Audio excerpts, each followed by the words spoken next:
भीष्म पितामह शरशय्या पर पड़े प्राण त्यागने के लिए शुक्ल पक्ष के आगमन की प्रतीक्षा कर रहे थे। भगवान श्री कृष्ण के आदेश पर महाराज युधिष्ठिर उनसे प्रतिदिन नीति ज्ञान लेते थे।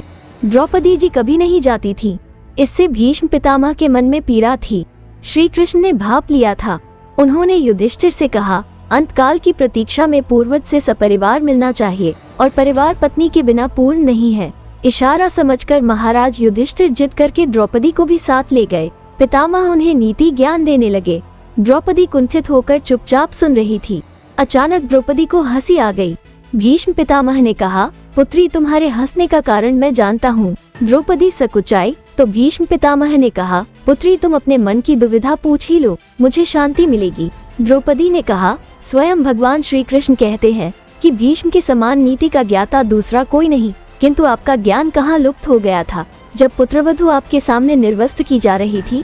पितामह ने कहा, इसी प्रश्न की प्रतीक्षा थी, जैसा अन्न वैसा मन। मैं दुर्योधन जैसे अधर्मी का अन्न खा रहा था। उस अन्न ने मेरी बुद्धि जड़ कर दी थी। सही निर्णय लेने की क्षमता खत्म हो गई थी। अन्न ही रक्त का कारक है। अर्जुन के बाणों ने मेरे शरीर से वो रक्त धीरे धीरे करके निकाल दिया है।